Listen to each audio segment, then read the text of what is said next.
You think people are really gonna watch this? They ain't got nothing else to do. Right? Word. I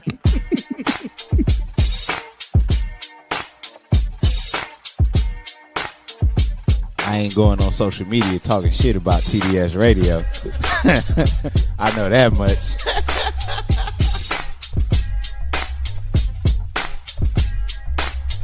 My man, Coach Block. What's up, cuz? How we living? You're rocking with TDS Radio. Get it, Kim. All right. She got a vision, and she want us to execute this vision. Ooh, man. That's what TDS is about today. Ken and Kim are the two dopest siblings that I know. All right, man. You ready? Am I ready? Are they ready?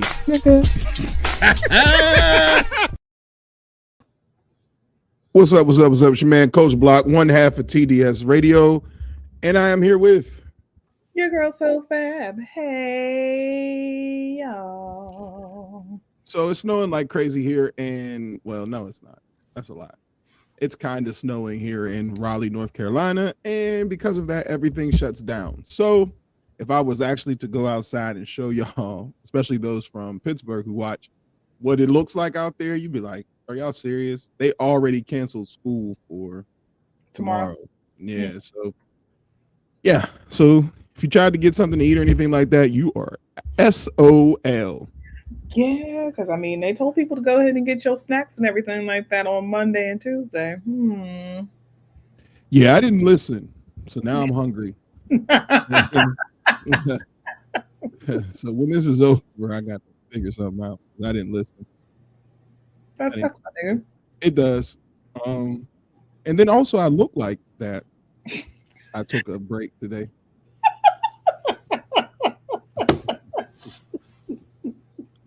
Definitely look like I'm at the crib. Yeah, I don't know what's going on in my background, but hey, Hey, the lonely lady looking out the window. Got to make adjustments. But at least we're doing it instead of canceling, because that's what we usually do. Like, you know what, the hell with it, and we didn't do that. So good for us for finding a way to make a way. And I have virtual since in the Divas Den. Oh, for real? Mm-hmm. Yeah, that's crazy. Well, we both can control this today, so let's have at it. I'm slacking on my Mac, and this is in my computer. I'm sitting there like, oh, so birthdays. Nope. Hold on. Hold on. And then while you're doing that, let's get Instagram, because I can do that. But maybe. I don't know. No, I can't. Okay, never mind. You should be able to. Why can't you? I'm not signed into TDS on this laptop. Yeah, I couldn't do it from the iMac. I think that's okay. I think that's okay. I have a feeling this isn't going to be one of the stronger ones. How's everybody doing? What's going on with y'all? Are y'all snowed in? Is everybody having a good time? Good day? Who knows? Can you hear this?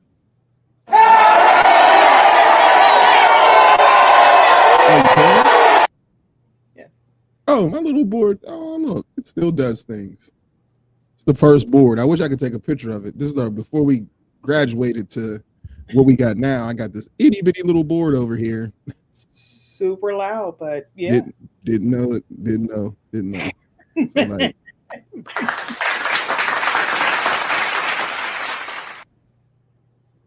we got sound effects. Right, because we ain't got no birthday song, so we'll hit y'all with that. Hopefully y'all hear it. Because if y'all can't hear it, now we're just doing something stupid. You know what we need to do too? We need to go ahead and just download the birthday song into our hard drive here. So that it's always in here. Because it can be a part of the songs that we have here. But so let's get into it. The birthdays. Let me see. if you have any birthdays and you would like to shout anybody out, please put it in the comment section, and we'll make sure that we give them some birthday love. Today, huh? Gabe, you're already starting. What did he say? He said Coach can sing the song. Nah, not today. Do I look like I can sing a song? I look like I need to be holding a sign up asking y'all for change. Clearly, I'm at the crib. Look at this. This is bad. Woo! Nigga got the quiet storm going on over there. Nah, I really don't. Okay, so everybody, you want to know? Because I ain't got no problem telling y'all. Chiquita got the door shut back there because she braiding her hair, so I can't have her on screen with that. No, I can't. Shut the door. The little one is asleep because she'll be walking through in a minute. Yeah, God blessed me and put her at nap time right at the right time. So she sleeps. So and then the TV is off. So not quiet storm. It's do what you got to do to get do what you got to do to get through this podcast. Sheesh, nap time at 6 o'clock. Girl, just go to bed. Mm-hmm. No school, so it's like the weekend. Oh yeah, that's true. Yeah. Birthdays.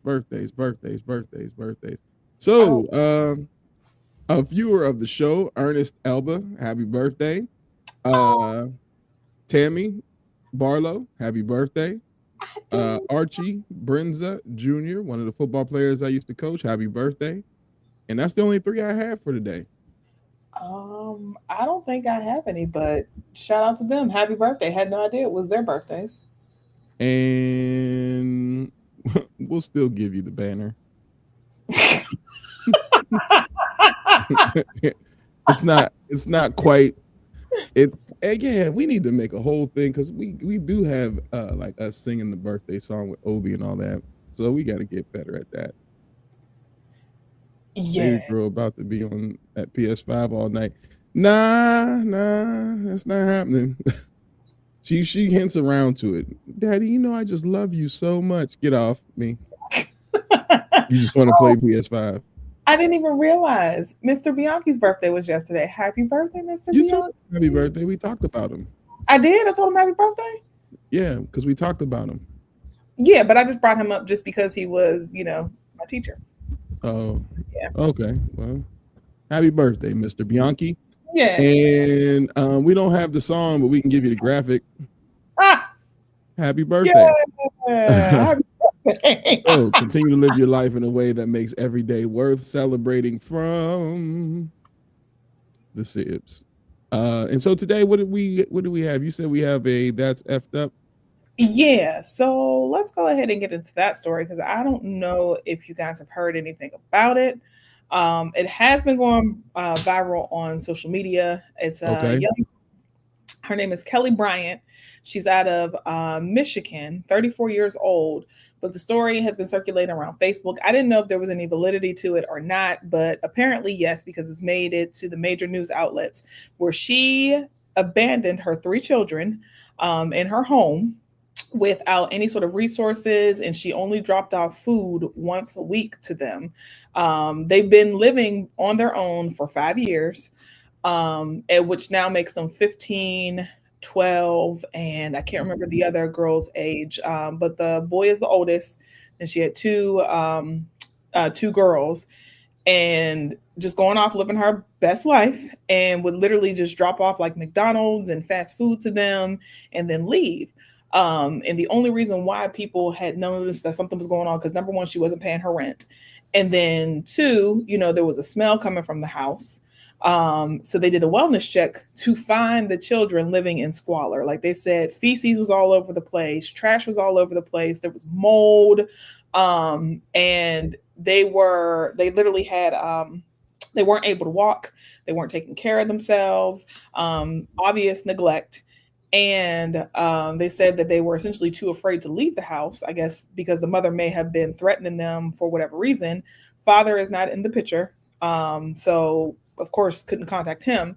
But it's sad because they didn't even know how to do basic hygienic things like brush their teeth, take the bath, or any of that. The bathtub was filled with feces. It was just an absolutely disgusting sight to see.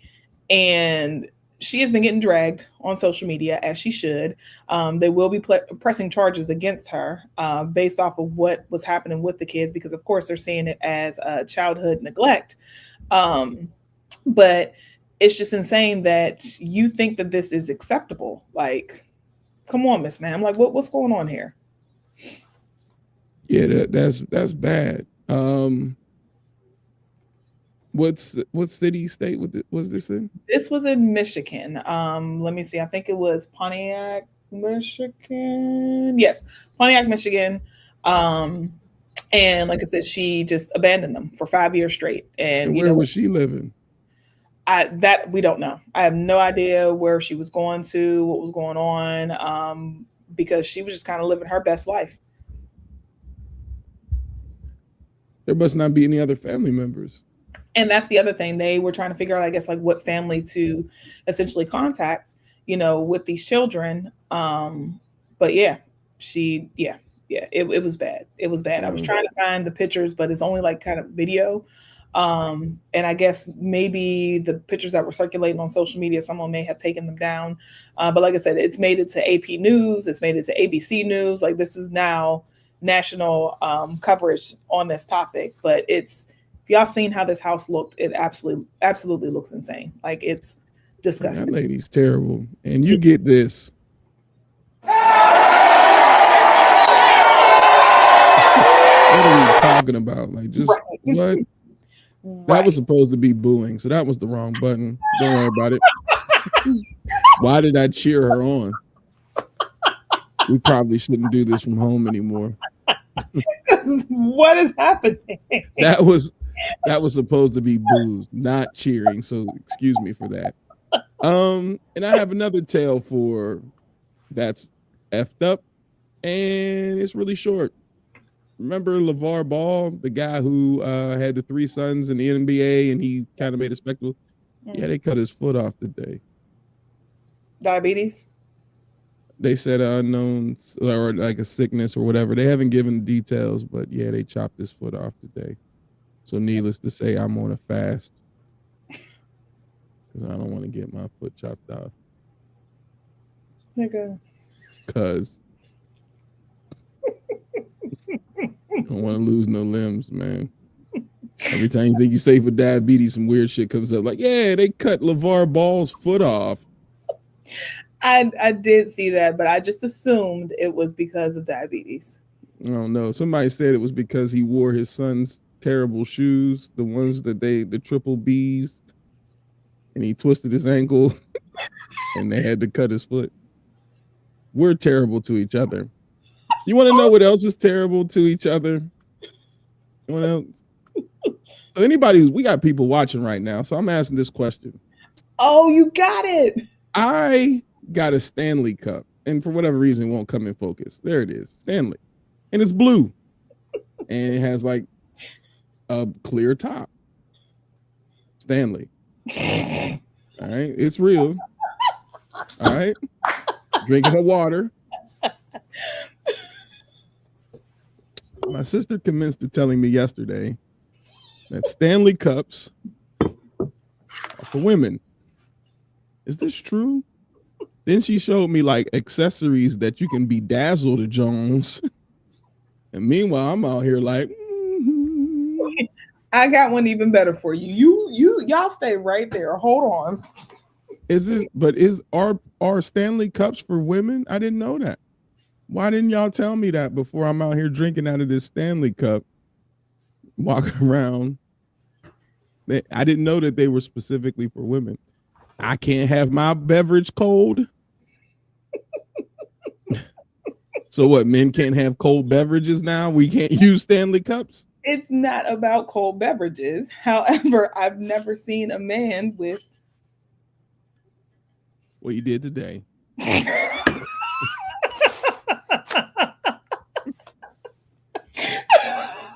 Man, are we not using Stanley Cups? Gabe said, no, it's not. Take the top off it and make it a manly. And Kobe said, I mean, it isn't the most masculine thing in the world with the handle. Oh, so I gotta hold it like this, y'all? Hey man, what's wrong with y'all, man? Hey man.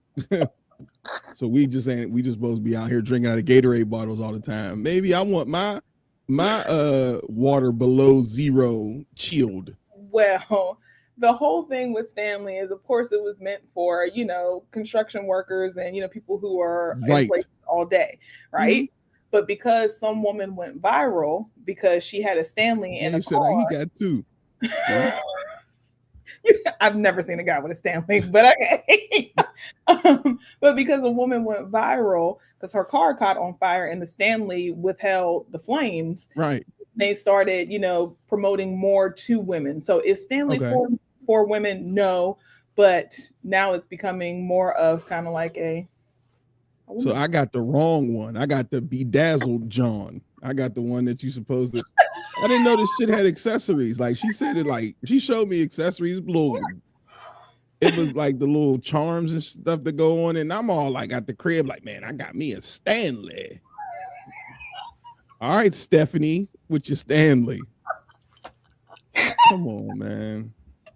We can't have below zero beverages. I know I enjoy this one. I was like, man, Ice made it through the night. Meanwhile, that don't even look right. Me drinking in a Stanley cup don't look right. So what's the difference? Y'all can kiss my ass. I'm gonna get my water intake out of my Stanley. I'm trying to be indignant. Y'all can kiss my. I'm gonna get my water intake out my Stanley. Now, wait a minute, Calvin. You got a Stanley cup too? Because I promise y'all, man, I didn't get the memo. Now, like I said, because I thought all other things like that, like you said, they were, for men, construction work. But I guess the one with the handle, they said, well, we put a handle on it at the side versus the top, and you should feel some type of way. All I did was felt refreshed. Make it even better. There's a Barbie edition of these. Well, see, I thought I was doing the right thing by it's the blue one. Wait a minute. You got one too? See? See? I've never seen men with Stanley cups. Well, here's the thing. It doesn't come out the house. Okay. Like, so when I'm out the house, I got the big Gatorade jug, 64 ounces. In the house, I'm like,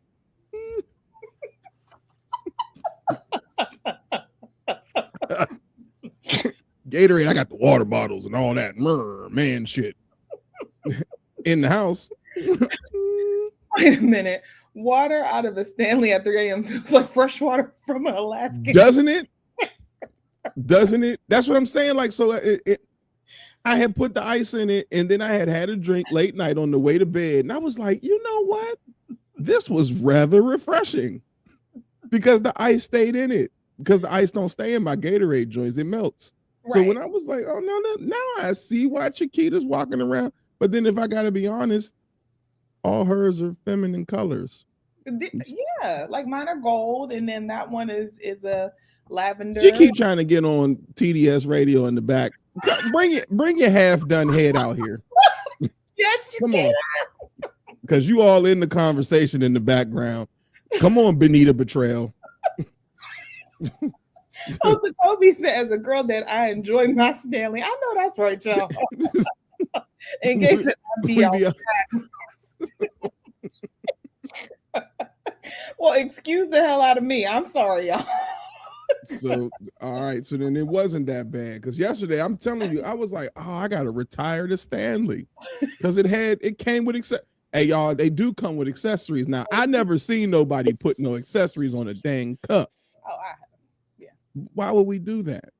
I mean, I've seen more of like the younger girls do it. Like I said, they'll put like the initials on there, or they'll have like stuff from the top. Like, to me, it's ridiculous. Like, I just want to have refreshing cold water. I don't need accessories, but they will literally pimp their, Stanleys out. I was just happy that was real. I've seen a lot of people with fake ones. And they don't hold water as well. So, yeah. Yeah. So, all right. Well, Thank you, fellas, for holding me down because Kim made me feel about this big yesterday as she was scrolling like, see, and it got gems. Like, I've never, especially a black chains. man, I have never seen a black man outside with a Stanley Cup. So Know your worth, Kings. We're changing the I'll game. say this, Gabe and Tacoby, I want y'all to take pictures and post that since you got your Stanley Cups. And Calvin said not yet, but he getting one. He said he drinks Valentina's. There we go. So know your worth, Kings. Prove me wrong. Post we like cold water too. Mm. I'm not saying that you can't, but they have specific ones that, you know, are a little bit. Man, well, you know what? These are unisex. Yes, Gabe, right now. Post your picture and tag me so I can see you with your Stanley Cup. Well, this is unisex, so then we'll go with that. Trying to make it like a cup is transgender or something like that. It's a cup that holds really, really cold water. Because I promise you, the Gatorade ones don't do it. They have the metal Gatorade ones like this, but it's like, why do I want a metal Gatorade bottle that I can't squeeze? That's crazy. It's a cup. So you got that. Because my Gatorade ones, I promise you, as soon as you drop the ice in it, it starts cracking and melting. You're like, no, what the hell? No argument here, because I promise you, I was not a Stanley girl. I did not understand why people were paying astronomical, amounts of money for them. But now that I know that when I put ice in it, that ice stays in there for the entire day and then some. Yeah. Yeah. I look. Do we really have the same one? Nah, because yours is tie-dye. Stop trying to make my shit suspect. Mine is blue. Blue. You got tie-dye. Don't do that. I'm just saying. Hi. Calvin said we want our drinks chilled too. Right. I had no idea, so forgive me, but like I said, go ahead and take y'all pictures and tag me so I can see you with your Stanley Cups. My shirt is big. I feel like I'm in an 80s video. Don't you hate that? Really big collars. My shirt is mad big. I'm living the. Katie was just listening to that single life. Single guys, clap your hands.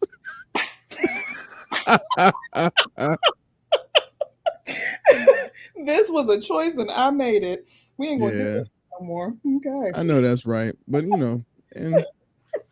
hi, Chiquita. She better saunter. Ain't nobody see you with your half done head. Turn to the back. See, this is why you can't do TDS at. This is why you can't do TDS at home.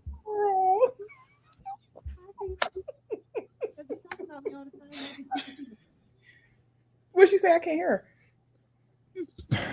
Because I got the microphone.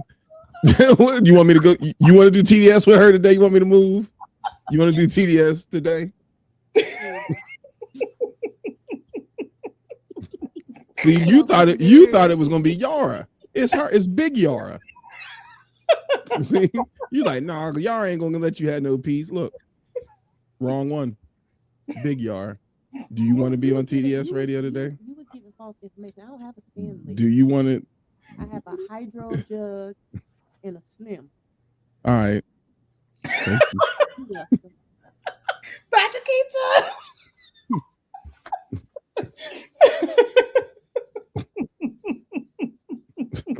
Shut the door. That is the best.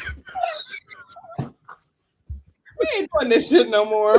We're doing cancel. What is going on? All right. So back to the schedule with my Stanley Cup. I had a video, but my computer's new and it won't let me upload it, so I put it in a TDS drive. But it was about the guy Anthony Edwards and his interaction with President Obama. Well, President Obama. You put it in a TDS drive? I might be able to get it while you tell the story.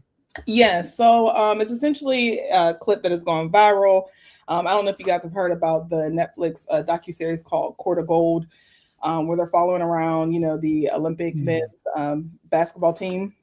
And in one of the scenes, President Obama is, doing what he typically does, chucking it up with some of the players.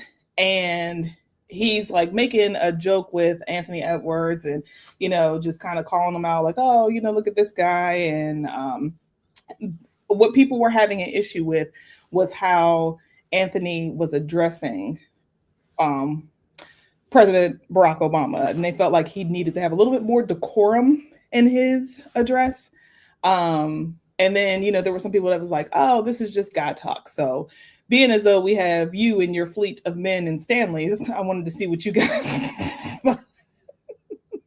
I mean, I don't understand the problem. Negroes are the worst.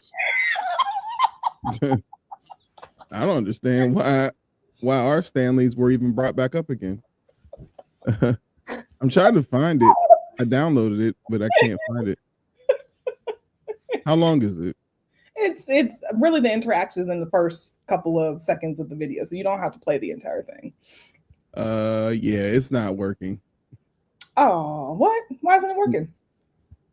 Because it keeps opening up on the Windows side of the computer and not on the Apple side. I keep forgetting that you're on that computer. Yikes. Yeah, so it ain't working. Man.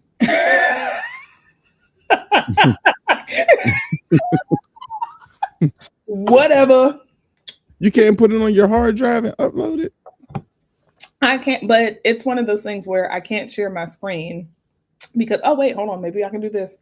Hold on. Oh. I didn't think I saw it do that. What do you think about this young guy? He can hoop a little bit, huh? Just a little bit. Huh? Man, y'all better stand down. I'm the truth. He's the truth. He said he's the truth. Yeah. D-boy, no. I guess. He cold, though. I got to give him credit. He give up 50 every time we play him. I mean, like I ain't 7 foot. And y'all got 2 7-footers and he's still Hold on. Huh? Don't talk. We ain't gonna do all that. No, I'm just saying. 3 7-footers. He got 3. That's right, because he got 9 I give him credit. I told you that. I said he did. I gave him credit. I remember that. Okay, LeBron. Listen, are y'all talking to this young man? Because he just keeps on. Right now, he just said he's the truth and all that, and the truth, the whole truth, and nothing but the truth. That's what he said. You asked him. You tell him the whole context of the situation, though. You asked him what he think about this young man, and he said, "I'm okay." I said, "I'm the truth." He tripping. That's what happened. Nothing wrong with that. Say Nothing wrong with that. we gotta have that. Yeah, that man the truth. Gotta have a little swag like that. He ain't lying. He ain't lying. Hey, Reese, what that is right there? Strawberry lemonade? Mocktails, yes. Shirley Temple. It got like alcohol in it? No. Oh, I'll take one of those. There you go. That's everybody on the way. Way to go, young man. Yeah, can I See the old guys, they're all like, nah. So, yeah, it has gone viral for many of reasons, mainly because some people probably are bored and don't have anything else to talk about. But a lot of people are like, yo, Anthony, your interaction with the president should have been a little bit more professional than what it was. And then Agreed. Like, he needs to, that's just who he is. So being a coach, and then, you guys out there that are watching as well, what do you think? Is it something to where it was like he should have been a little bit more professional, or was it just guy talk? How do I want to say this? These young niggas, are ignorant, and they don't understand that you can still have guy conversation, but not street conversation. So there's a way to still be like, nah, President Obama, I'm like that. Like, there's a still respectful way to do it. But did you notice how like he's twisting his hair while he's talking and all that? See, that's what these dudes do. And then if you correct it, their parents get upset. Moms will tell you that you can't talk to their sons like that. And so then that behavior continues. I see that once again every single day. That's how they talk to teachers and adults. And so you can either adjust it and not get offended by it because that's how they communicate, or you can see it as disrespect. I personally see it as disrespect, But I have learned that nobody is telling them anything different besides like people who really are a stickler for, you know, proper etiquette amongst adults and then respect amongst those who deserve it and earn it. A gentleman like Barack Obama, you can still say what you need to say, but you ain't got to be like, oh, I'm like that, and twisting your hair. What you drinking? Oh, that day. You don't even know what a Shirley Temple is. What's that? A Shirley Temple? It got liquor in it? Oh, shit. You know what I'm saying? Man, I honestly think Obama appreciates the barbershop talk. And he said the real viral moment should have been the 6'11" guy asking for a Shirley Temple. Right. Because the fact that he said, yeah, it's a Shirley Temple, that got vodka in it. Yeah. And I agree. And I felt it was a little cringy. And like I said, maybe it's just from, you know, our background or just no, that's how they talk. That's how they talk. Look, act, the whole twisting of the hair and all that stuff. That's why I cannot stand their whole vibe. The young dudes vibe, can't stand it. Don't like it. Call me old, call me whatever, but they always sound uninterested, disrespectful, and look crazy at all times. All times. There is not a time where you be like, you know what? You look like you're on point. They always look like they just woke up. And that's the thing where I guess that's my reason for asking, because is code switching no longer a thing? Like I understand wholeheartedly that this is barbershop talk, but I still feel like there's a way to have that sort of discussion, but still be respectful to the fact that this man was the president of the United States. You don't have to code switch because they give them everything so early. So then what are you code switching for? We had to code switch to be able to accomplish certain things and to be able to go into others' arenas to be successful. They give these little dudes everything so early that being ignorant never has to be removed from the table. We reward ignorance. The more ignorant you are, the more we reward it. So then now you never learn how to have etiquette because the people who have the money give it to the ignorant. And they like, well, this is how we supposed to act. That got vodka in it. I'm going to get one of them. This man is a whole ass president. Yeah. And I'm like, typically, you know, you walk into a room, there's a handshake. Hey, how you doing? You know, it's nice to meet you. Anything like that. I'm like that. Like what? You know what I'm saying? And then you don't pick up the clues. Here comes the professional veteran. Yeah, he's like that, man. He that boy's good. Da. And you don't pick it up. You go even deeper. Ask him. Y'all, stand down. Stand down. Nigga. I got real people that if I say stand down to, they move. You talking to me. Right. I don't like us. People can get mad, glad, scratch their ass, and you know, I got people that'll be like, oh, the hood and you this. Just like yesterday, I slide away from y'all. My goal is to teach young men proper etiquette so that when you are in these situations, there's lights, camera, action, and all that. Yo, once again, ignorance has a cadence. I could take that same clip and show it to kids in my school and they would see absolutely no problem with it. Ignorance has a cadence, man. And I hate it. I hate it. I hate it. I promise you. That clip, as it was happening, was making me mad. And if I was LeBron, I'd have told dude, man, chill out, man. Watch out. What you mean? Nah, man. You ain't ready for this. Matter of fact, you'll never get another invite till you learn how to talk. That's where I guess my slight disappointment was, because I'm like, you have vets that are in the room and nobody's kind of saying like, man, stand up straight, you know, put your hand out, give this man a handshake. Do you know who you're talking to? Like, where's that mentor that's just like, yo, like you need to act like you got some sense in this moment. These kids don't feel like they need it. They think they've already made it. And you got to be honest, man, there's a lot of money going to young kids now. You at least had to you got money when you came out of college. if you were making money and you were a phenomena like a phenom like LeBron, that's different. But you had to go through the proper stages for a point of time where you ended up learning certain things about how to carry yourself in certain situations. These kids are getting money without having to have any etiquette to them. And this is what you see. You're going to see less and less professionalism because they don't have to be professional. Right now, a high school student can get paid for his name, image, and likeness. He doesn't wash his ass. He doesn't brush his hair. He don't brush his teeth. And somebody will give him money for it because of who he is on the football field or on the basketball court. So then when you have to go into these professional settings, you're not groomed for them. So then now you get next to the former president, one of the most powerful black men that have ever been on this planet, and then you talking to him crazy, telling him to stand down because y'all talking about basketball. You play basketball, dude. That's it. I mean, you know what I'm saying? And then in the hierarchy of basketball, you all right. That was going to be my next question because, I'm not into sports like that. I don't really know how well anyone plays because I just don't care. But that was my next question hey, man, Gabe.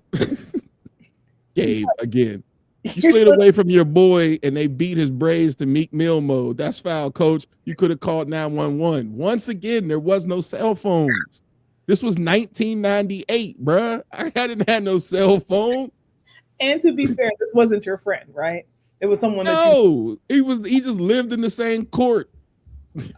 It wasn't my boy. Now, if it was my friend, I would have politely asked the men to stop. But I wouldn't have went no further than that. Not fighting 8 dudes. Are we going to go over this again? 8 gang members. 2 of us. I would have politely asked. I would have politely asked. You guys need to stop this. He's cool. Chill. But there was no cell. Now, if it was a cell phone, then yeah, I'd have called like, yo, going to, and then you know what? That's a lie. Nope. Because why am I pulling out my cell phone calling the cops? And then now you're going to get your own pizza next time they see you. Now I might get a beat right there. Who you calling? Now I'm running the other way in a triple fat goose in a school uniform. Let's keep everything in content so when people read that, they don't think, Jesus Christ. Guys, try to tell y'all a story now. Hanging that shit over your head. 1998, there's no phone. All I could do was beep somebody. Cricket didn't even hit yet.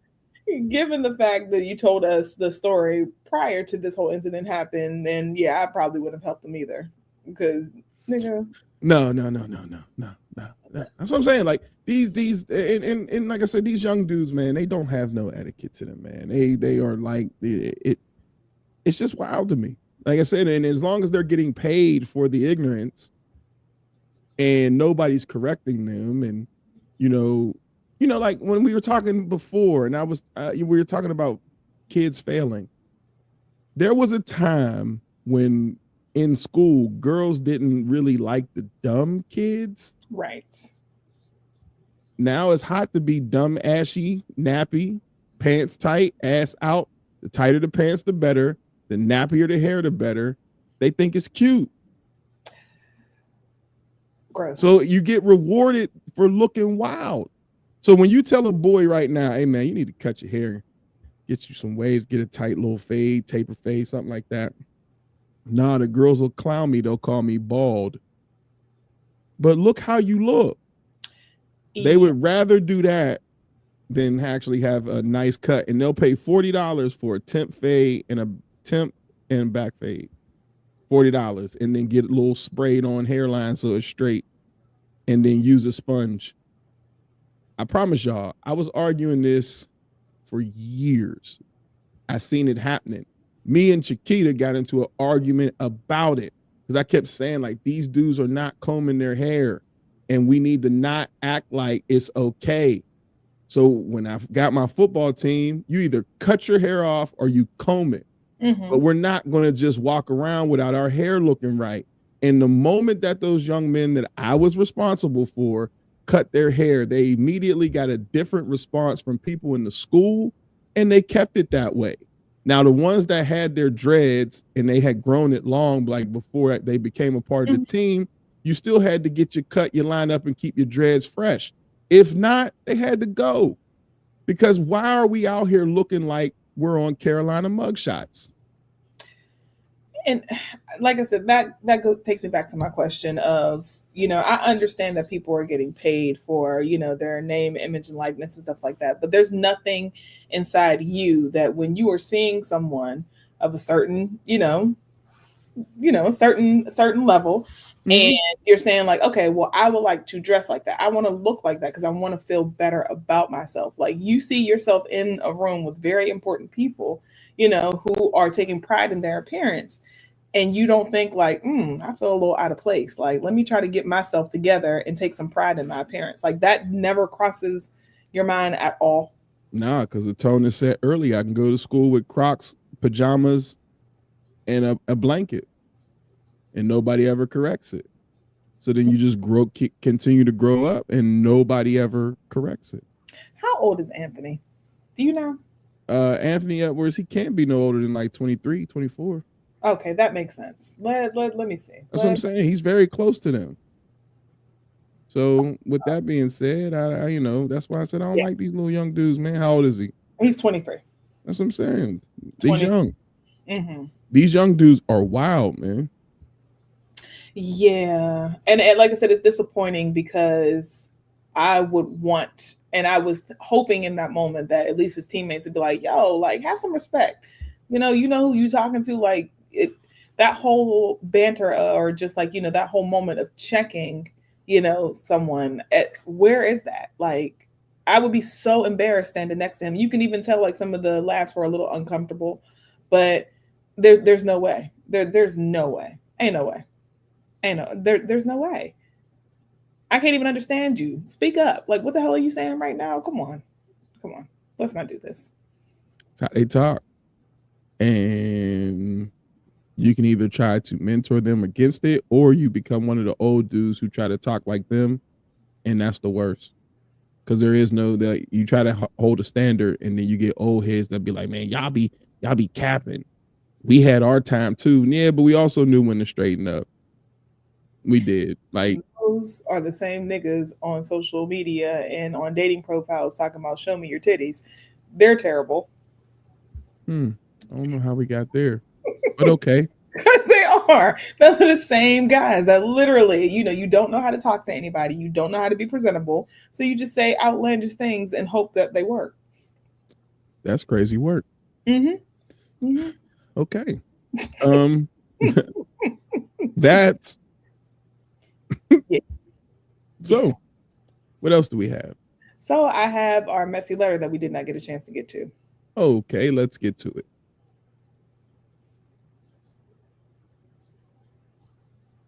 Nigga? Oh, I thought you were gonna hit it. No.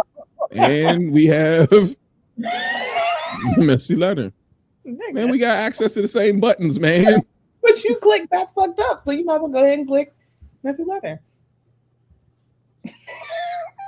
There we go. Let's do it. All right.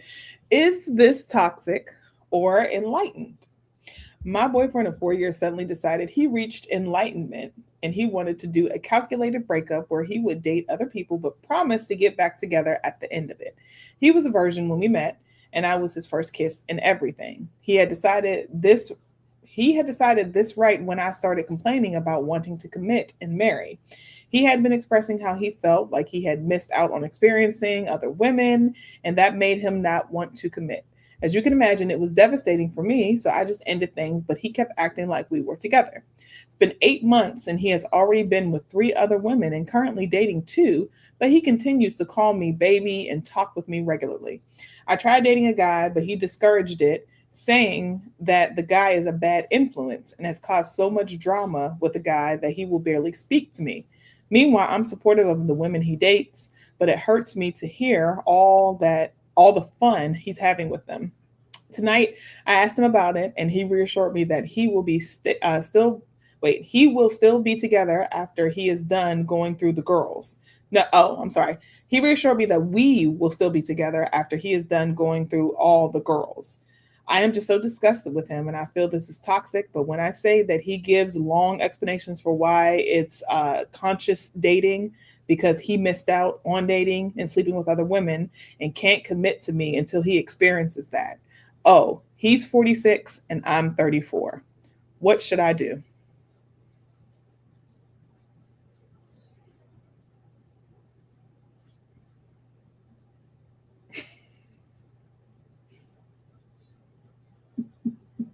I don't know.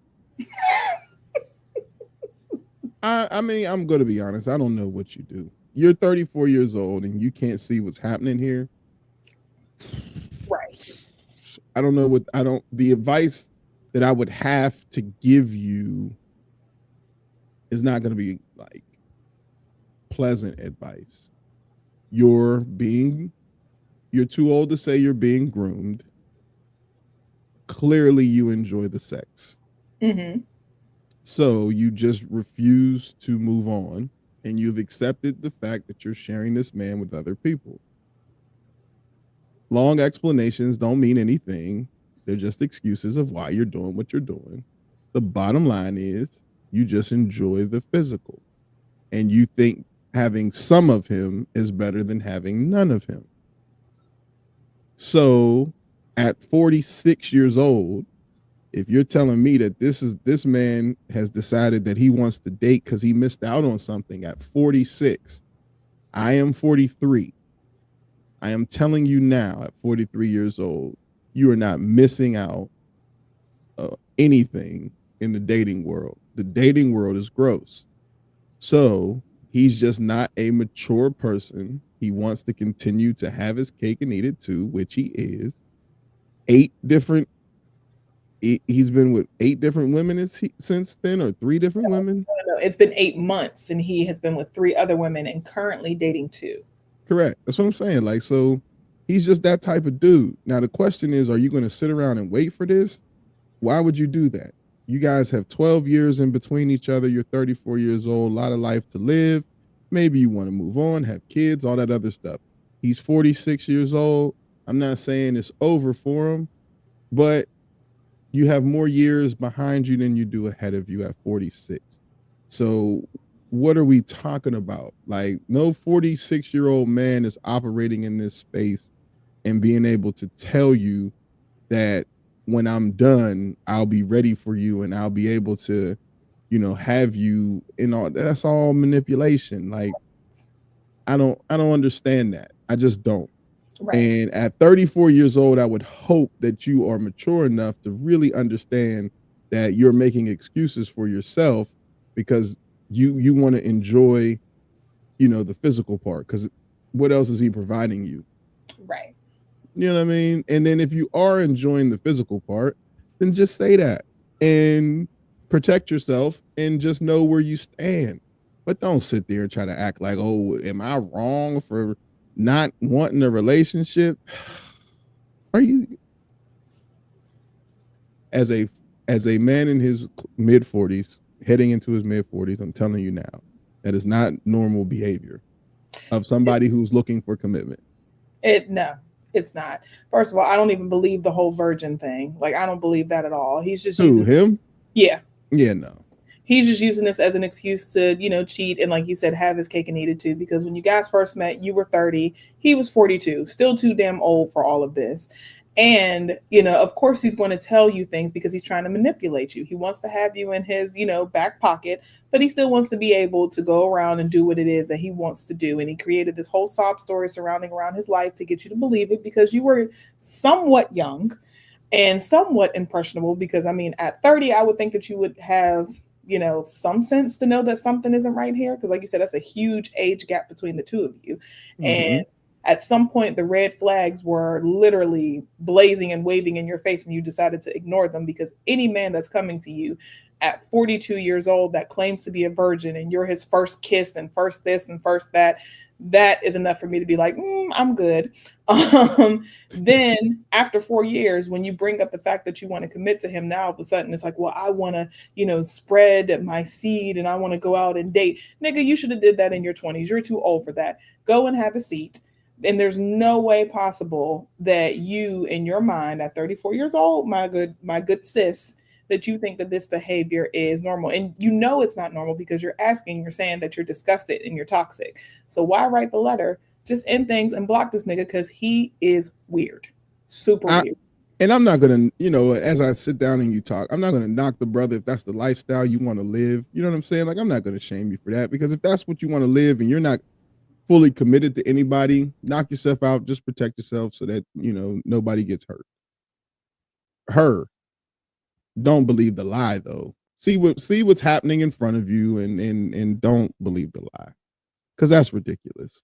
And it's ridiculous, hence why you wrote the letter. And you're just looking for confirmation to find out how ridiculous it is. And it's ridiculous. Or, keep going with it and see how long this lasts, and then watch how much time you waste. Because the longer you go with it, the more you accept it, and who's going to be around you with this type of situation attached to you? No young man in his early 30s is going to be dealing with you with a 46-year-old man hovering and hating and messing up your relationship. That's not Stanley Cup behavior.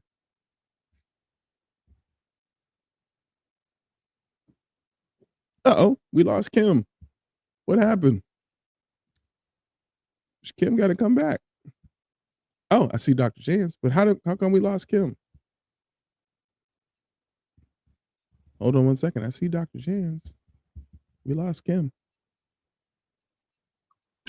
Hey, Dr. Jans, we got you. We lost Kim. I see you. She disappeared. I'm good. How about you? I'm good. I don't know what happened. She needs to just sign back in. Hold on. Okay. Let's see if we can get her just to sign back in. How you doing today? I'm good. How about you? I'm good. Hold on. All snowed in? If y'all consider this snowed in. Look, let us enjoy our 2 inches. Yeah, because yeah. Does she realize that she's not even in? But that's okay. I can continue and proceed. I don't want to do it without her, but I can. She got to sign back in. Oh, she lost her internet. Oh. Uh-oh. Hold on. Okay, well, anyway, we have Dr. Jans here from Embody Hydration. How are you doing, Dr. Jans? I'm wonderful. Great. So, first, before we get into the other part of the show, let's do the check-in. How have you been? How's everything been since the last time you've been on the show? All that good stuff. It's going good. Okay. We've started our campaign with the weight loss program, the new and improved weight loss program. So been doing our call to action just to get, let people know that we're here, what we're doing, to get on board so that we can help people, live healthier lives, lose weight, and feel great. So how many, not even, I won't put that number out there. So do you still have spots for people to join? Absolutely. Okay, cool. I didn't want to put out a number, but yes. So let's talk about weight loss real quick, since that is the theme in the campaign for the month. Excuse me. When we are talking about, because you have videos out talking about, it's not a quick fix. Things are not a quick fix. Like, there's a process, the mental side of this. When we are talking about weight loss and, you actually have the injections, right? You have 2 of them, correct? Yep. When we're dealing with this and talking about actually moving forward, and we say, like, we get to a consultation with you and we talk about moving forward, what are some things that we need to do with ourselves or check with ourselves to assure that this process is done in a way that we can see results, but also in a way that can motivate us? Because mentally you can lose the battle if you think that this is like a magic drug and it doesn't happen that way. You know what I mean? So what are some things mentally and emotionally that we may have to check when we're getting into this process? And I'm about to bring Kim in right now. Okay. And two, I have a patient too that is willing to come and share his experience with us. But so when you come and do a consultation with me, the one thing we do talk about is all of the things weight loss, like all the options, not just the injectables. But we also talk about the other things that we can do in addition to that. But weight loss, I always tell people when you start these injectables, it's not an overnight, you lose 20 pounds in 5 days. It is definitely not that diet. So I set that standard in the beginning during that conversation that it is a much slower weight loss. So you may lose between 1 and up to 5 pounds in a week, which is okay. But that slower weight loss is really what you want. And so we're in a culture of let's get this weight off quick. But that quickness, obviously, it hadn't worked for you, hadn't worked for me, and doesn't really work for a lot of people, especially if you're not willing to stick with that, what you're doing long term. But it's that quick mentality of let's get it done quick. So I always set the standard that it's not that quick weight loss. It is that slower weight loss that you can sustain longer. But also, I do let you know that this is not just the one thing that you need to do. You need to incorporate exercising, eating better, and also talk about meal planning options of one that's pretty much it always works for most people anyway. So I do, like I say, set that standard in the beginning.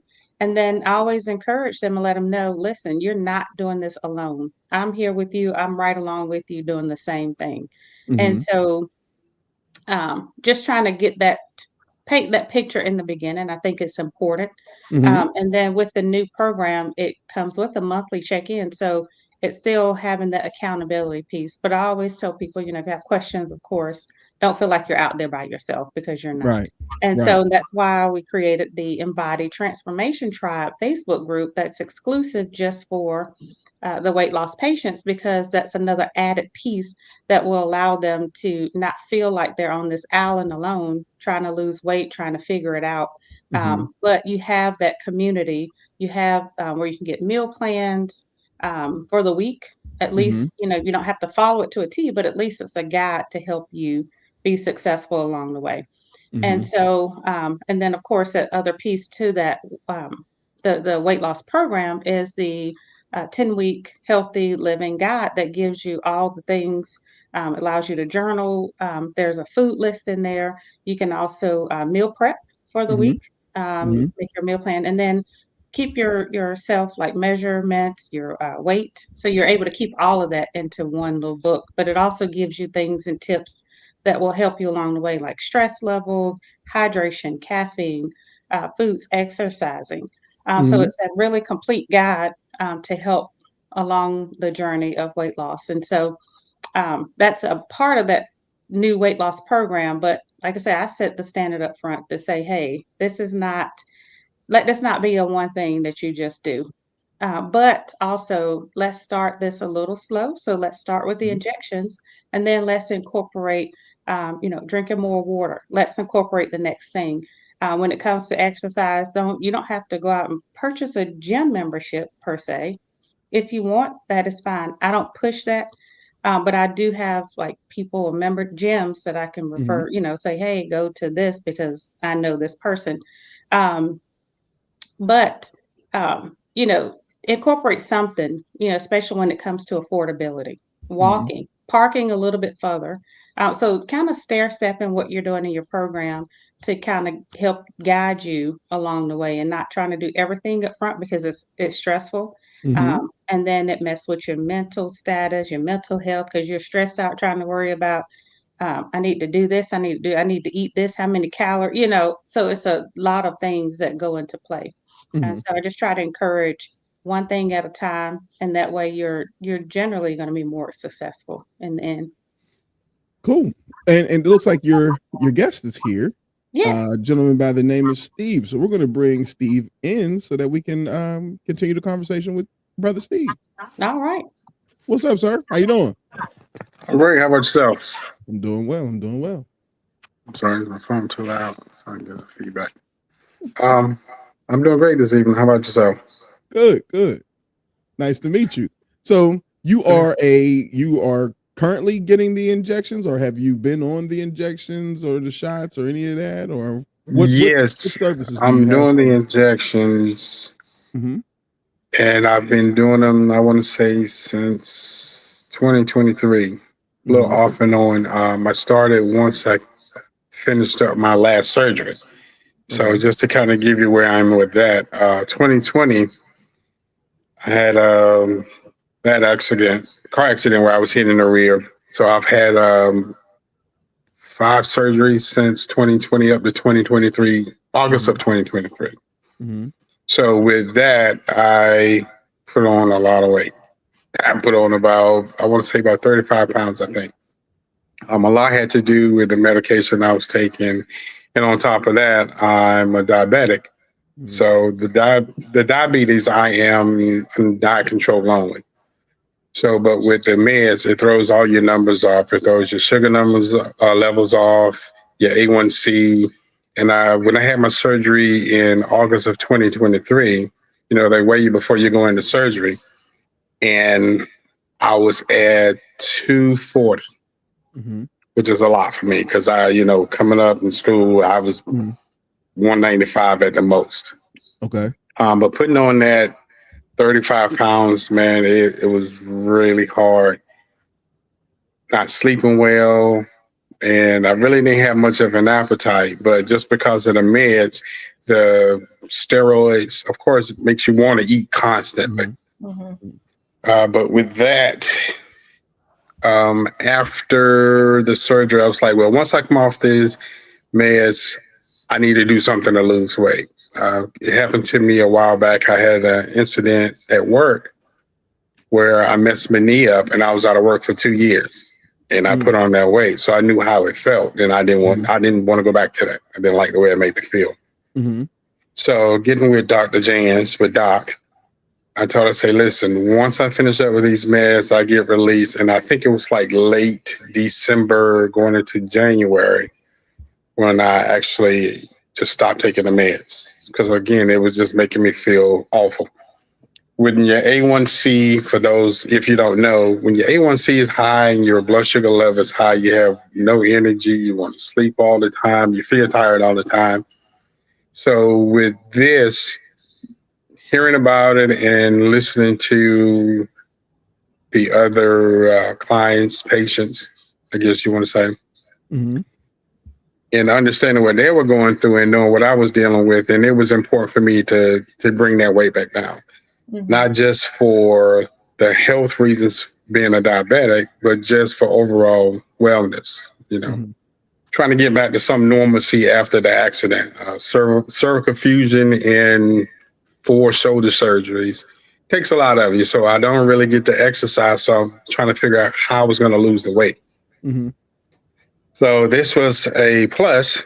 I started out with semaglutide, and Doc switched me because of the side effects. Wasn't really bad, but I dealt with, nausea. And of course, after coming off the meds, that's the last thing I wanted. So she switched me over to tirzepatide. Let me slow down. Once switching over to that, I noticed a difference in how I was feeling. I seen it in my clothes before I actually seen it on the scale. I'd say over 6 months, I lost, I want to say it was 22, 23 pounds. I went to the doctor last September, and all my numbers were great. After the surgery, before getting on the weight loss and doing the tirzepatide, my A1C was at like a 6.7, 6.8. And again, my weight was up to 240. So when I went to the doctor last September, my A1C numbers are down to a 6.4, which is good. I'm still technically considered a diabetic. My sugar level or my numbers were back down to somewhat normal, like a 104, 106. I felt better. I was sleeping better. I wasn't as tired when I get up in the mornings. And it was a real help. Yeah. Real help, especially dealing with the shoulder. How can you really lift weights? Or I can't even tell you the last time I went running or jogging on a treadmill. Just because of the jarring in the neck, and it's a mess. It's all over the place. But Doc was a great help. She got me straight. She got me on there. Told me how to change my eating habits, change my diet. I'm not really good with meal planning, but I tried. It was helpful. But needless to say, though, I was able to get in some jeans back into some jeans that started to feel tight in the crotch and around the waist. It was to the point where I really didn't have to use a belt. But I do have a belt that I still have that I want to say I was maybe 2 to 3 holes from the tip of the belt I got to the point where I was able to tighten my belt till I was down to the last hole and it was still loose. So for me, that was a win. I still haven't gotten rid of the belt yet because I want to keep that as a reminder. If that hole moves back up, then I know I'm doing something wrong. Right. So, I love my sweets. But the one thing with the tirzepatide, I will say, in changing your eating habits, it lets you know what your body doesn't like. So I've cut out the chocolate candies. I love Snickers. Cut that out. Yeah. Fried foods, body don't like it. So I cut that out, which is helpful because then it helps me change my diet and the way I eat. And I watch what I do. So, with my job, I drive a lot, move around a lot, travel around the city a lot. So I really don't eat once, maybe twice a day, which is not really good for diabetic either. But, I do what I can. But it helps me keep off the weight with the tirzepatide because it controls my appetite. Other than that, Doc, she's really been helpful with keeping me on my meal plan. Trying to anyway, as men, we can be kind of stubborn when it comes to that. I seen the podcast when you was talking to a nutritionist and she was saying, "Oh, you got to cut this out." And I was with you. I was like, "Oh my gosh, me too. I got to stop eating that." Right. Oh my man, what am I going to do? So, it's a lifestyle change, but you feel better as you go. Keeps you healthy, especially those that have underlying medical issues, be it serious or not. And you need to lose that weight. It's a great help. I promise you it is. So before you even got on the shots, because I know you said that, you had gained some weight from medication and things like that. What were some of the things going in your mind prior to the shots? Because I know some people are like, I don't know if I want to go that route, or, what was your come to Jesus moment for you to be like, When I weighed before surgery and they told me I was at 240 pounds. I'm a small guy. I'm about 5'11". I say after high school, working up to 2011, before I had the injury to my knee, I was at 195, comfortable, nice size. I wasn't really cut up, but I was solid and, try to keep in shape. And when that happened, I swole up. I went from a XL shirt to a 2XL. And I noticed that starting to happen again with my shirt. I had XL shirts where they started to fit like muscle shirts. Didn't need that. So that coming to Jesus moment was that when the doctor said, "Oh yeah, you're at 240 point something, going on 241 pounds." I knew that was too much. And, it was kind of hard to tell exactly how I was feeling because of the weight, because of the meds. I'm taking pain relievers, I'm taking nausea medicine, I'm taking stuff for headaches before the headache come on, but after the headache, that type of stuff. So the oxycodone and the gabapentin, just stuff that really affects your mood and how you feel. So once coming off the meds and knowing that's the weight I was at, I knew it was time to make a change. And when you say that the tirzepatide kind of let your body know that, certain foods didn't work well, can you tell us more what you mean by that? So with the semaglutide and the tirzepatide, so with changing your eating habits, I guess by suppressing your appetite, which I can tell you the specifics of it, but it's just your body lets you know what it doesn't like with the meds. I guess like certain things, they tell you don't drink milk with this med because it could affect your stomach or whatever the case may be. So I began to notice trying to make these changes in my diet with not cutting out certain foods, but I still would eat certain things. Of course, like I said, I love chocolate. So, I ate a Reese's cup and I was just like, it made me feel ugly. So I was like, I need to cut back on that. I love Chick-fil-A, their fried sandwiches and the chicken sandwiches. And I was told that the peanut oil is actually not bad for you, but the fact that it's fried, it just wasn't agreeing with my stomach. So I was like, okay, I need to stay away from that. So having to adjust. So it's almost like it makes you make that decision that, hey, this is not good for you, so you need to change.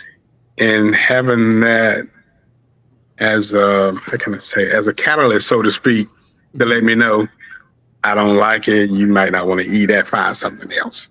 Did you notice that your body was reacting to like the time of day when you were eating? So like if you ate too late or maybe if you ate like too early, how did things go as far as the latter part of your day?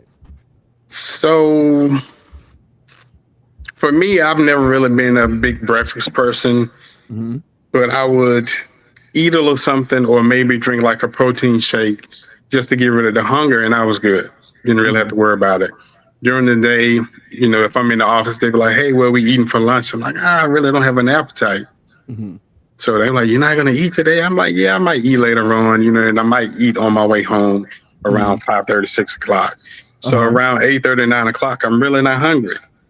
So I would find something else, maybe some fruit, another protein shake maybe, and I'm not really hungry. So of course, not eating after that time, of course, you wake up in the morning, you're going to be hungry. So again, the substitute for me was the protein shake. Okay.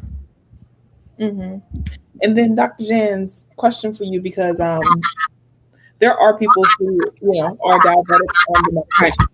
So how likely is it that with them using the weight loss injection that they can be weaned off of their diabetes medication? So it depends. So as Steve talked about the A1C, and so that along with me starting you on the weight loss program, actually I do lab work, or if you've had labs, I can use that from your primary care doctor. But I collect lab work so that we'll know at least baseline where you are with your A1C. And your A1C is basically a 3-month average of where you are with your blood sugar levels. And so patients that are on insulin already because of diabetes, and I can speak to one patient in particular. I have on, she started with me on tirzepatide and she's already on insulin. And so I dose them the exact same as I do with anyone else. But I do also make sure that they're mindful because this can lower your blood sugar. So make sure that they're eating enough protein, especially. But still, we follow the same diet guidelines. It might be a little bit stricter because of course, the diabetes component that they carry. And so in one patient in particular that I have, she started with me. She's actually lowered her A1C. She went back to her doctor, and her doctor actually lowered her other insulin. And actually, she called me because she said her doctor told her, call and ask her, can she increase your tirzepatide because your numbers are trending downward. And so she's, trending to a point where she can start decreasing the amount of insulin that she's on, hopefully can get her down and off of the insulin. And so it's really proven to show that it does lower your A1C significantly. And then in conjunction, of course, help with weight loss. So, that's the goal for diabetics, of course, and to help them lose weight, but also those that are not diabetic that carry that's on that BMI curve of obesity, morbid obesity.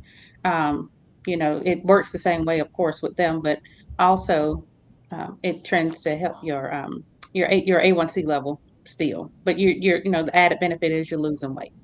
That's awesome. And Mm-hmm. then for some people who may be diabetic, who might think like, okay, am I supposed to be using both of these? It actually is safe to use both It is. insulin at the same time. Yeah. Yeah. Okay. Mhm. Yeah. You just have to be cautious about, where you are. And I always encourage, if they're diabetic, go to your primary care doctor, and see if they will, start you on it. So I won't blindly do it, especially for diabetics, because there is, can be a line that you cross that I have to make sure I'm staying on the right side of it. So I always encourage, go back to your primary care, because generally, if you're diabetic, your insurance will cover it one.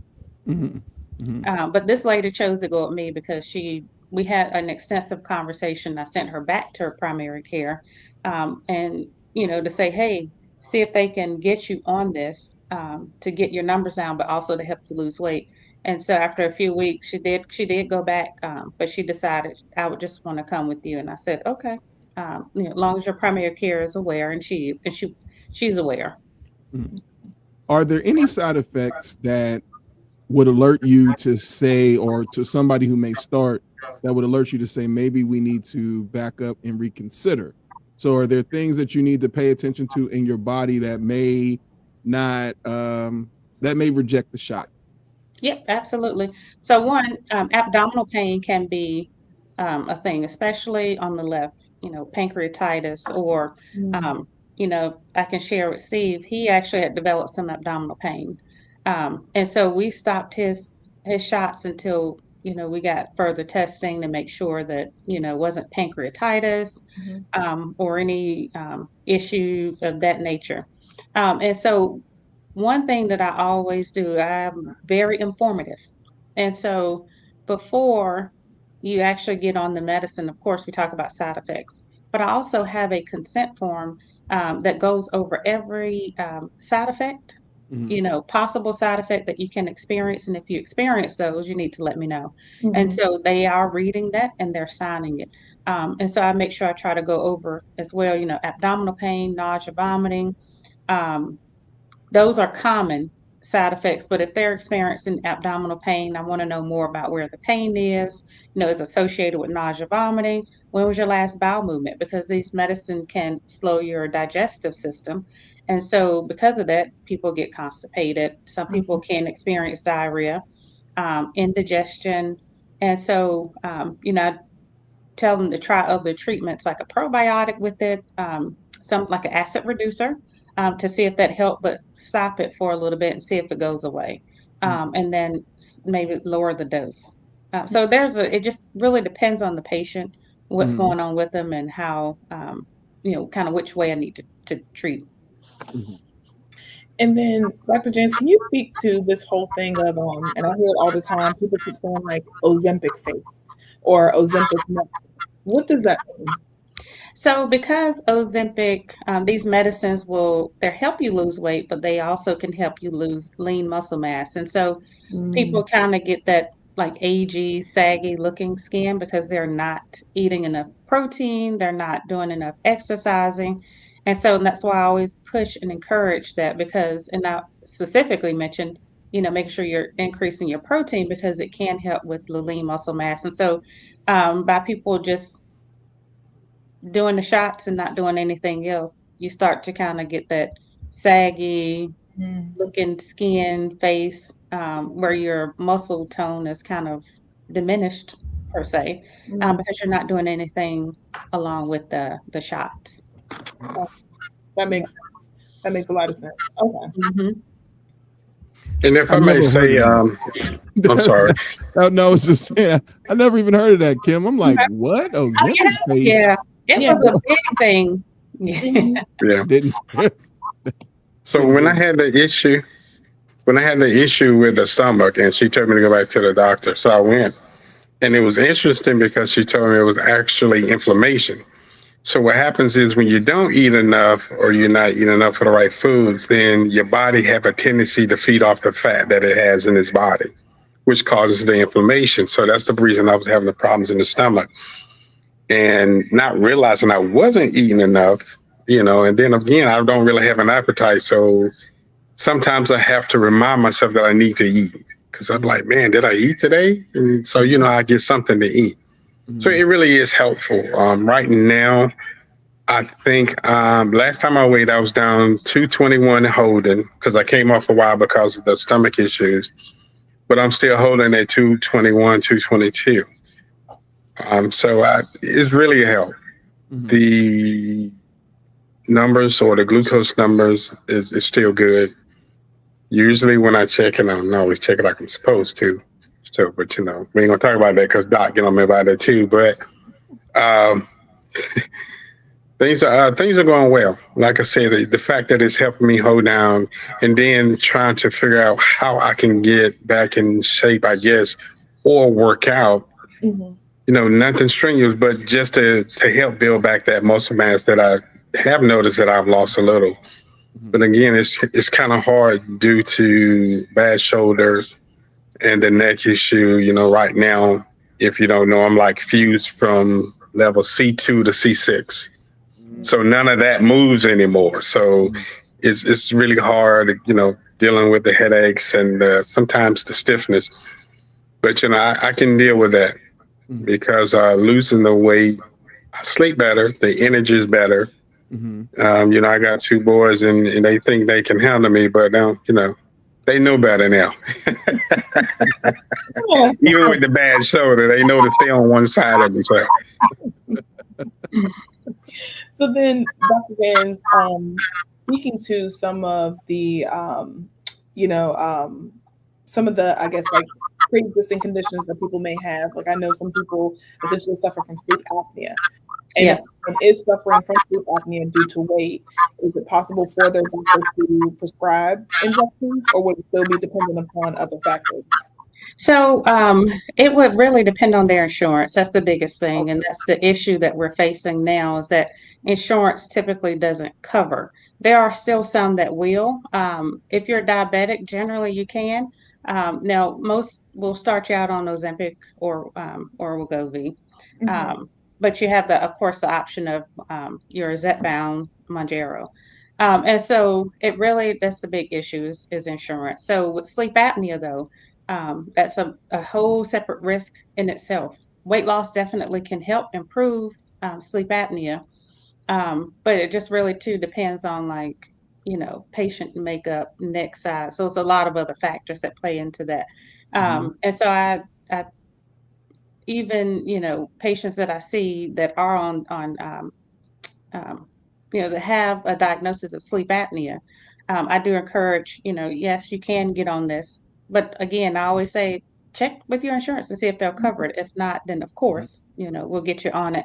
But it has the, of course, benefit of losing weight. So when you're losing that weight, that will reduce your risk. But also some people can still have sleep apnea. It may not be as bad. It may, improve drastically with the weight loss. And so therefore people still need to wear like a CPAP machine. And again, not wearing your CPAP, you have sleep apnea that puts a lot of stress on your heart. You're not getting enough oxygen to your brain. So people are tired and fatigued during the day, but also the piece that they don't understand, it puts stress on your heart. So that can cause heart arrhythmias. And so, we see a lot of people that have had like atrial fibrillation because of sleep apnea, because it's been untreated. And so it's a lot of things that, can affect your system wide if you're not taking care of yourself. And my next question, I know you can't speak to the future.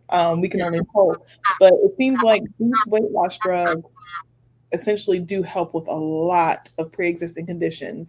And ultimately, it's almost like insurance will only cover it if you have diabetes. Right. But like you said, there's seriousness with sleep apnea, with having a high BMI and cholesterol, things like that. Do you foresee maybe, at some point insurance is doing a better job of making this like a weight loss drug that is approved without people having diabetes? I'm hopeful. I hope so. But, money makes the world go round, right? So, in this country we're in, especially now, everything has a question mark. It's questionable. We're not sure what's going to happen. Now, before, it became so popular, insurances were covering it. Yeah. And so this has just been recent. Like there are some that just stopped covering it last year. And so, and there, like I said, again, there are some that are still covering it. I spoke to a lady today who ended up getting like a higher level insurance and they covered it. So, and she's not diabetic, but it's just so up in the air and everything, now with the new administration, we just don't know what's going to happen. And hopefully it doesn't get worse before it gets better.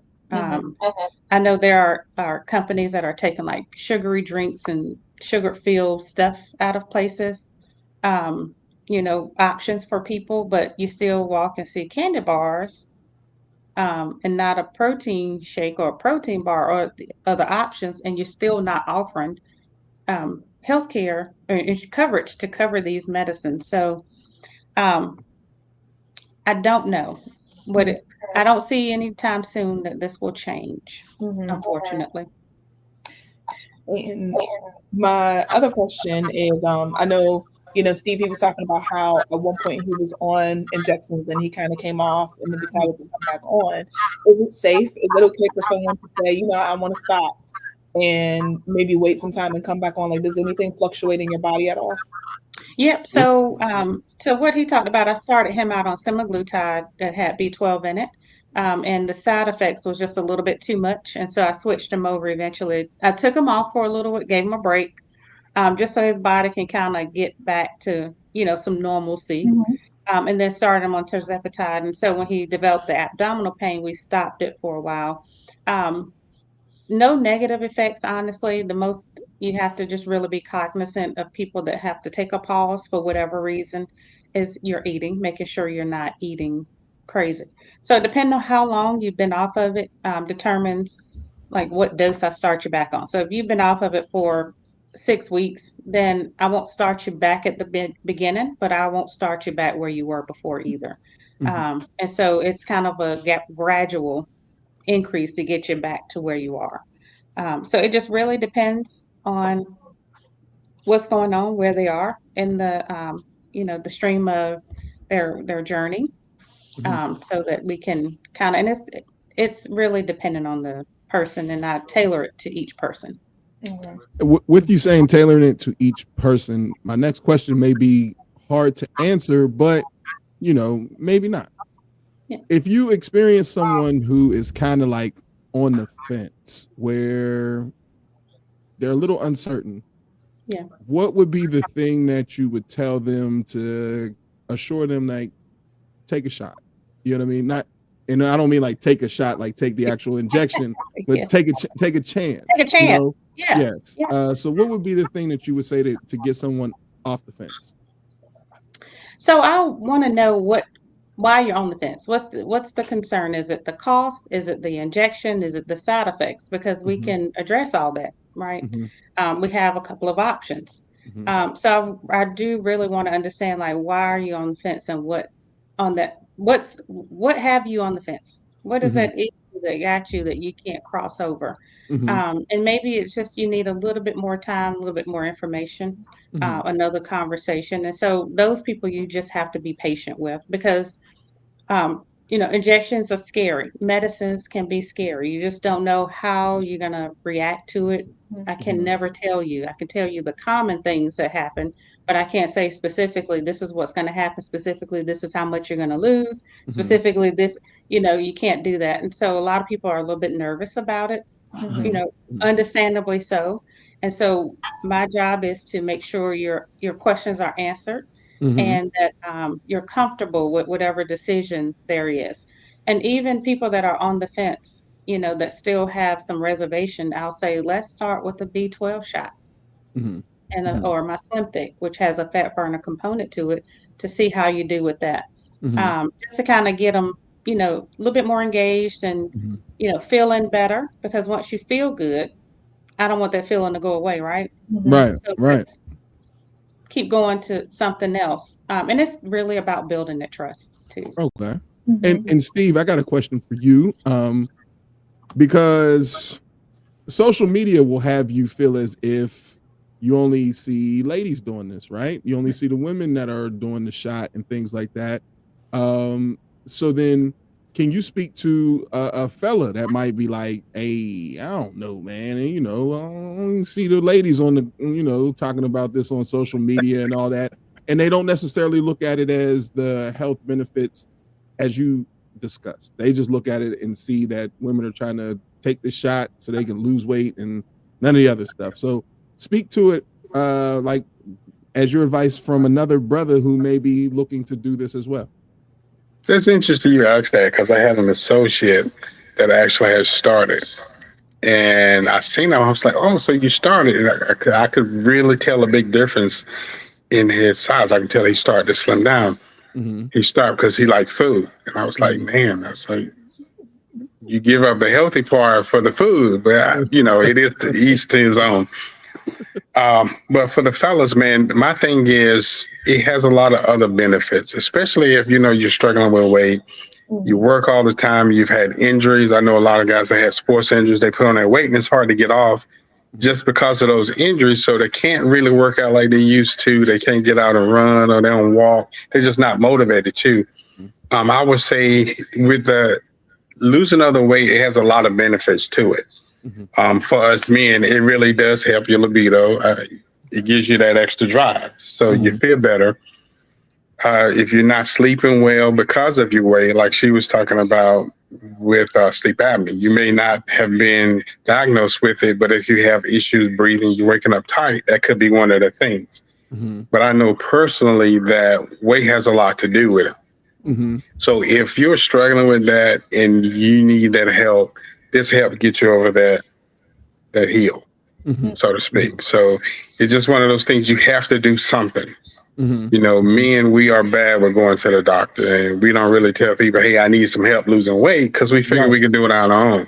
Right. It doesn't hurt to get that little extra assistance, because like I said, I seen it in my clothes before I seen it on the scale. It's like, man, I don't feel like I'm losing no weight, but then I put my clothes on, everything fits different. Right. I was wearing size 40, and now I wear a 40, it just sags off me. And I refuse to buy any clothes right now because I'm still losing. Yeah. So I hate to buy, go down to a 38, which would make me feel good. But, to buy those clothes and then have to buy again, it would be crazy. So if you have those clothes that you notice you went up a size and you need that help, this definitely helps. And I'm not just saying that to help sell something. Right. It really made a difference. It helped me feel better. And like I said, being diabetic, man, we have to be selective about what we eat anyway.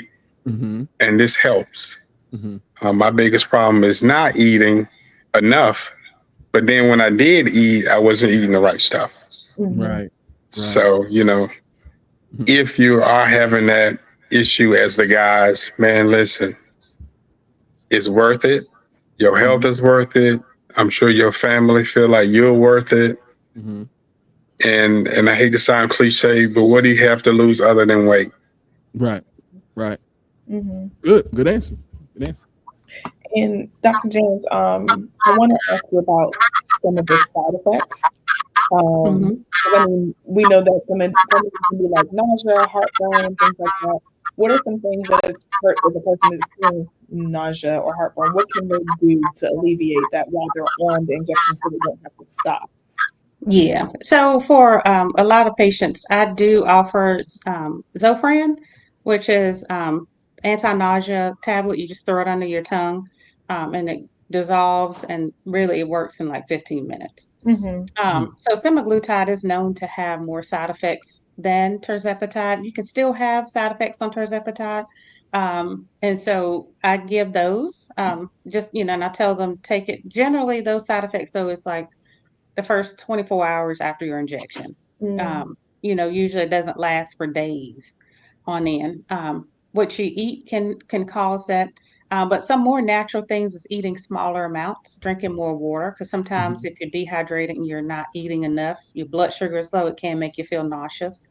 So eating smaller meals, drinking lots of water. Ginger is actually a good natural to help with nausea. Some people might like a peppermint or something. And so, I do encourage that. But I also, like I said, give patients that come I give them, some Zofran to help, if they need it. The other thing I have found success in too with semaglutide is lower doses in the beginning. So if I'm titrating their doses up a little bit, start them out with a little bit lower dose just so their body can get used to it, and then increasing it. I've had people have more success with the side effects. Still may have it a little bit, but it's not as bad as if we start with this larger dose. So that's one thing that I have started to see and learn as I'm doing this, even in my practice. But also as far as the constipation, of course, it's a big side effect. Any stool softener that's worked for you, I encourage that. Miralax, I always say, because you can throw it in anything and not have much of a taste to it. And so and it's safe to do with anyone. You can put it in your drink, your water, like every night and drink it. And then, you have a good BM. Lots of fluids, definitely will help with the side effects of nausea, and constipation, moving, because we're getting your body moving and all that. So that can help too. But then with the indigestion that people experience in the beginning, I do what they call PPI. It's like an acid reducer every day anyway, because I've had H. pylori. But I do encourage, if you have like some indigestion, which some people experience, especially in the beginning of taking it, Tums can help, Rolaids.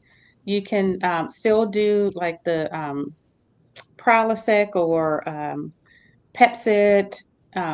Those kind of acid reducer type medicines can help alleviate that. But then over time, that gets a little bit better too.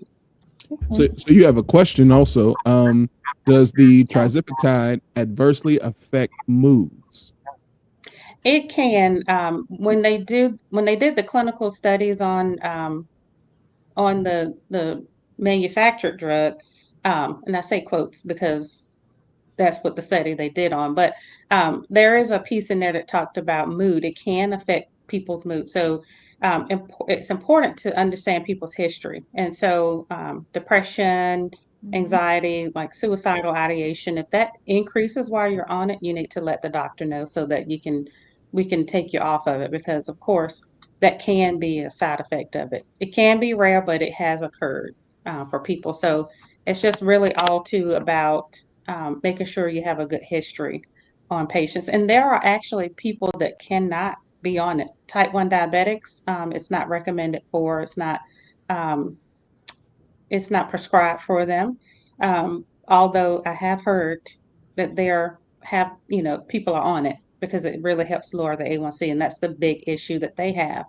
But also, oh, I lost my train of thought. I'll come back to it in a minute. I can't think of what I was going to say. But either way, the mood, yes, it can affect your mood. It can. It's probably rare, but it can be one of those things. Oh, when I talked about who can't take it, people that have had like certain types of thyroid cancer or have had a family history of it, just because it can affect that. So it's important that people understand your medical history, your labs, baseline labs, or somewhere to know exactly whether you are able to be treated or not.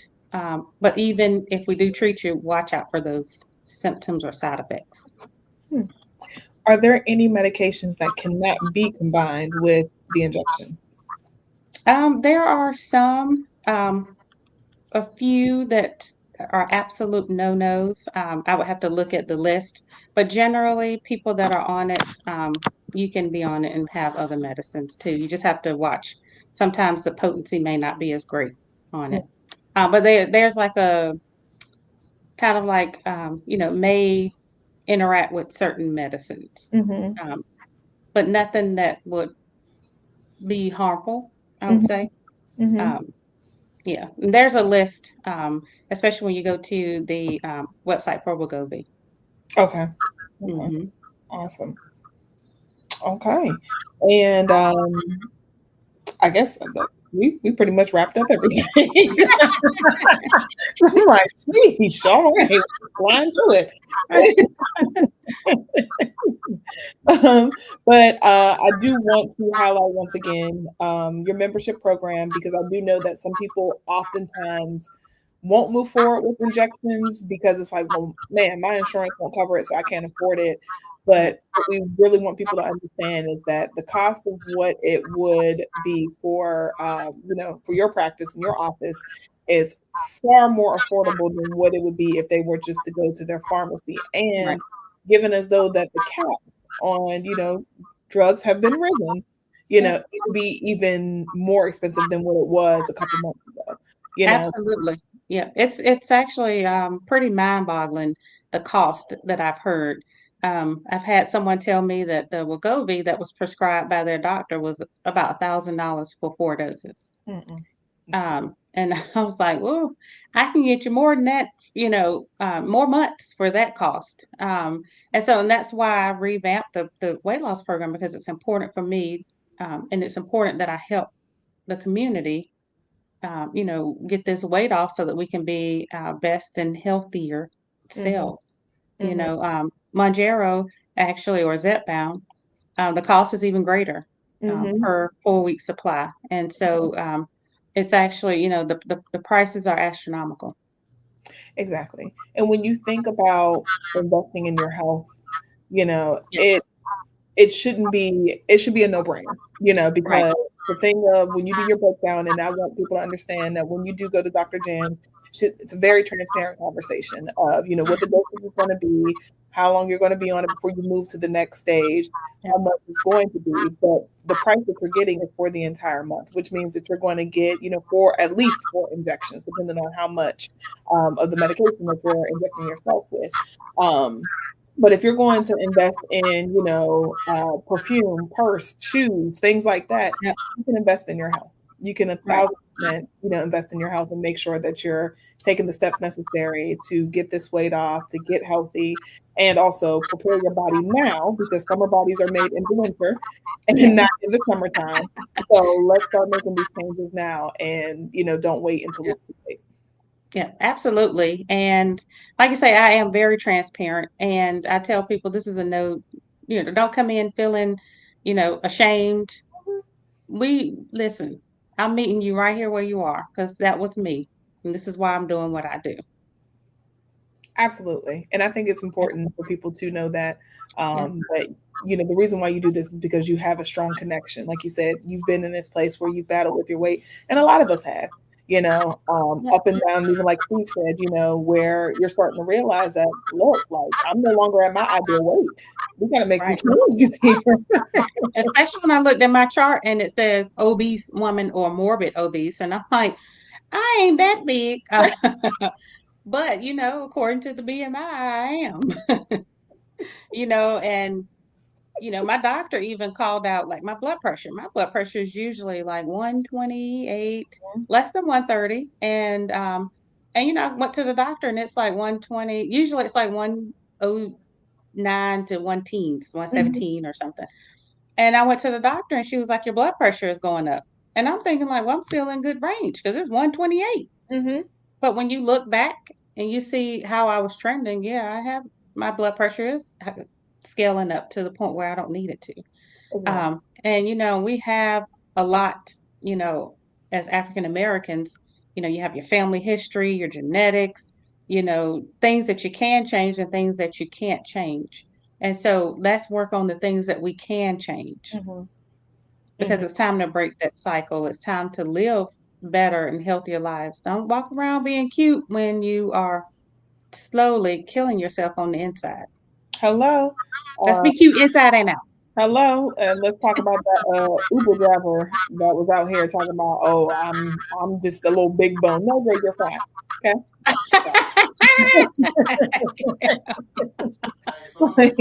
Let's not play these games. You're big. Hey, some of us like them big boned it.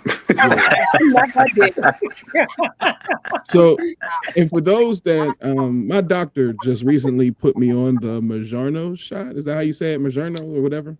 Yes. Mounjaro. I don't know, whatever it is. One of those. We got things. you. We got you, Coach. Yeah. So if it wasn't for my insurance, I would be paying $1,600. Wow. And that's only for 4 shots. Yep. Wow. That is insane. That is rent. Yeah. Mortgage. Luckily, I have insurance that is paying it, but if I did not have insurance, I was trying to look it up. I knew Walgreens would have my information on the app, and it literally says my insurance paid $1,638 to be exact. Sheesh. Wow.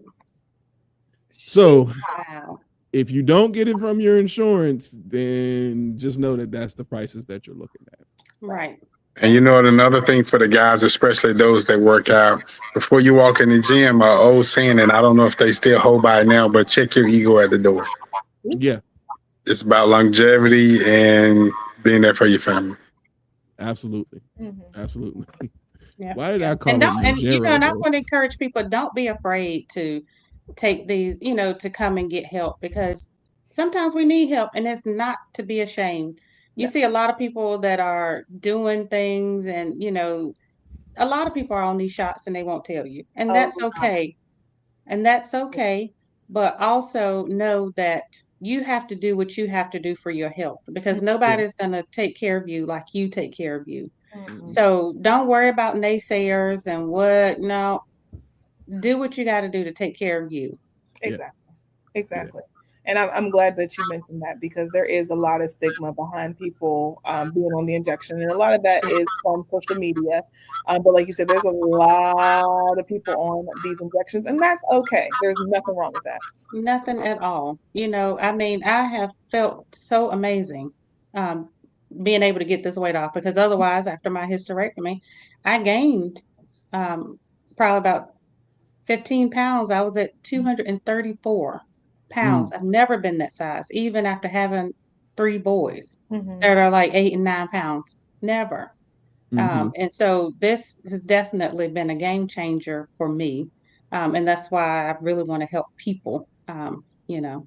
So look me up. There we go. And how can they do that?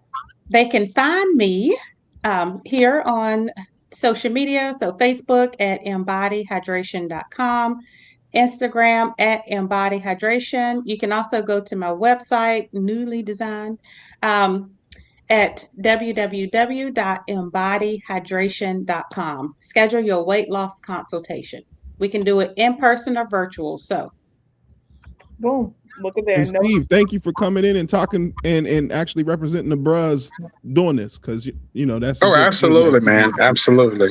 You know, she had posted a picture on Facebook one time. I had went in to get a drip, and it was one of them days, man, I was just drained and went to sleep. So fortunately, I had a mask on, because if not, you'd have seen my mouth wide open.